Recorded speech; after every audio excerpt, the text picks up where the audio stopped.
First సారి MLA అవుడే కాదు, జనసేన పోటీ చేసిన 21 ఎమ్మెల్యే సీట్లల్లా 2 ఎంపీ సీట్లల్లో కూడా గెలిచి 100% రిజల్ట్ తోని పవన్ మామూలు ఖుషీలా లేడు.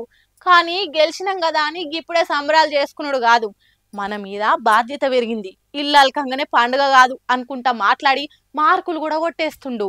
ఇంకా ఎమ్మెల్యేగా ప్రమాణ స్వీకారం కూడా చేయకముందే ఎంత జీతం తీసుకుంటాడో కూడా చెప్పుకొచ్చిండు ఇట్లా.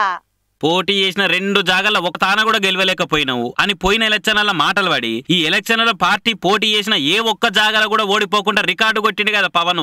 గెలిచిన 21 ఎమ్మెల్యేలను 2 ఎంపీలను కడమ జనసేన లీడర్లను కూడా పిలిపించుకొని మంగళగిరిల పార్టీ ఆఫీసులో మీటింగ్ పెట్టి మాట్లాడిండు పవన్. అట్లనే పనుల పని జీతం గురించి మాట్లాడుకుంటా ఎమ్మెల్యేగానే నాకు వచ్చే మొత్తం జీతం తీసుకుంటా అని ఇట్లా క్లారిటీ ఇచ్చిండు. నేను కూడా చెప్తున్నాను, రూపాయి తీసుకున్నాను, సంపూర్ణ జీతం తీసుకుంటాను ఎమ్మెల్యేకి. తర్వాత నేను ఇవ్వాల్సింది ఇచ్చేస్తాను, అది పెద్ద పట్టించుకుని. కానీ ఎందుకు తీసుకుంటానంటే ఆంధ్రప్రదేశ్ ప్రజల సొమ్మును తింటున్నా ఆ బాధ్యత అనుక్షణం గుర్తు చేసుకోవడానికి.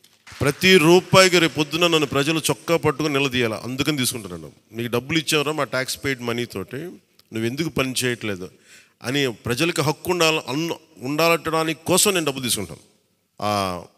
ఎమ్మెల్యేగా జీతం తీసుకుంటాను. చాలా కాలం అనుకున్నాను, ఎప్పుడైనా భవిష్యత్తులో ఎప్పుడు ఎమ్మెల్యే అయితే తీసుకుంటానా లేదా అని అనుకున్నాను. నాకు రూపాయి జీతం తీసుకుంటానని అలా కాకుండా నేను సంపూర్ణ జీతం తీసుకున్నాను. కానీ ఇవ్వడం కూడా దానికి కొన్ని వెయ్యింతలు ఇచ్చేస్తాను బయటికి, అది వేరే విషయం, అది కూడా చెప్తాను. కాకపోతే ఎందుకు జీతం అంటే మనం ఎందుకు తీసుకుంటాం అని నేను ఎందుకు చేస్తున్నాను అంటే, ఈ డబ్బు ప్రజల కష్టం నుంచి, రక్తం, చెమట, స్వేదం నుంచి వచ్చింది. అది ఆ డబ్బు ముట్టుకున్నప్పుడు నాకు బాధ్యత గుర్తు రావాలి, అందుకని నేను అది కూడా నిర్ణయం తీసుకున్నాను. సో మీ అందరికీ కూడా నా ప్రత్యేక ధన్యవాదాలు. మనందరం కూడా జవాబుదారీతనం ప్రభుత్వం ఎలా ఉంటుందో చూపిద్దాం. అయితే ఇదివరకు జగన్ సీఎం ఉన్నప్పుడు 1 రూపాయి జీతం తీసుకొని పనిచేసిండు కదా, దానికి కౌంటర్ గా పవన్ ఇప్పుడు ఈ ముచ్చట చెప్పిండని అప్పుడే కొందరు పోస్టులు పెట్టబట్టిరు. ఇప్పటికే స్టార్ హీరోగా సినిమాలు చేసుకుంటా కోట్లు తీసుకుంటున్నాడు. భూములో పొలాలో ఫ్లాట్లు గిట్లు బానే ఉన్నాయి కదా, మొత్తం జీతం తీసుకోకుంటే ఏమాయని ఏ ఒక్కరు కూడా అనలేకుండా అసలు మతలబ్ ఏందో బరాబర్ క్లారిటీ ఇచ్చి జన సైనికులతో జోరుగా సపట్లు కొట్టించుకున్నాడు. మరి ఇప్పుడే ఇంత జోరు చూయించుకుంటా తారీఫ్లు అందుకుంటున్న పవన్ రేపు కూటమి సర్కారులకు వచ్చినాక ఇంకెంత పనితరం చూయిస్తారో చూడాలి.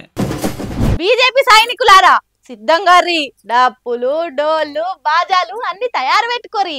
మీరందరు కోరుకున్నట్టే ముచ్చటగా 3వసారి మోడీ సారే ప్రధాని కుర్చీ ఎక్కబోతుండు. ప్రమాణ స్వీకారానికి ముహూర్తం సుత ఫిక్స్ అయింది. మళ్ళీ ఎన్నడు, ఏం కథ, ఏడ చేస్తురు, ఏ తీర్ల చేస్తురు అన్ని పురాగార్చుకుందాం పండి. అమ్మయ్య, మొత్తానికి కమలం కార్యకర్తల కష్టం ఫలించింది. పువ్వు గుర్తు లీడర్లు రేయి బగల్ చేసిన ప్రచారం పనితనం చూయించింది. సీట్లు జరన్న అతిటైనా గాని మొత్తానికి ఎన్డీఏల కడమ పార్టీలను కలుపుకొని అధికారం దక్కింది కమలానికి. 293 సీట్లు. ఇక వీళ్ళదే పవర్ కాబట్టి గవర్నమెంట్ ను ఫామ్ చేస్తుర్రు. అందరు అనుకున్నట్టే ముచ్చటగా 3వసారి ప్రధాని కుర్చీ దక్కించుకొని హ్యాట్రిక్ కొట్టి మరి దేశాన్ని పాలించబోతుండు మోడీ సారు అని ఈ పార్టీకే సంబరాలు షురూ చేసిర్రు. ఇక ప్రమాణ స్వీకారం గడియ ఎంత దూరంలోనూ లేదు. 8 తారీఖు నాడు అంటే శనివారం నాడే నరేంద్ర మోడీ అనే నేను అనుకుంటా ప్రమాణ స్వీకారం చేయబోతుండు. ఢిల్లీలో కర్తవ్య పథ్ కాడ ప్రమాణ స్వీకారం ఉండబోతుందట. అయితే మళ్ళా ప్రధాని కావాలంటే ఇప్పుడున్న పోస్టుకు రాజీనామా చేయాలి కాబట్టి ఆ కాగితం రాసుకొని రాష్ట్రపతి ద్రౌపది ముర్ము మేడంకి ఇచ్చిండు మోడీ సారు. మేడం రాజీనామాకి సరే అన్నది గాని కొత్త సర్కార్ వచ్చేదాకా ఇప్పుడు ఉన్నోళ్లే ఎవల పదవిలాలు ఉండాలి అని చెప్పింది. ఈ ముచ్చటిట్లా బయటకి ఇడిచిర్రో లేదో బీజేపీ వాళ్ళంతా తయారైతురు సంబరాలకు. పనులన్నీ షాలయ్యి అందరికి పిలుపులు సుత పంపుతుర్రు. ఈ కార్యానికి ఎన్డీఏ కూటమోళ్ళు అన్ని రాష్ట్రాల సీఎంలు హాజరైతారని వస్తుంది. ఇక ఆడిదాకా పోలేని అభిమానులుంటే ఉన్న కాన్నే టీవీలను ఫోన్లలోనూ చూసి సంబరపడుర్రిగా.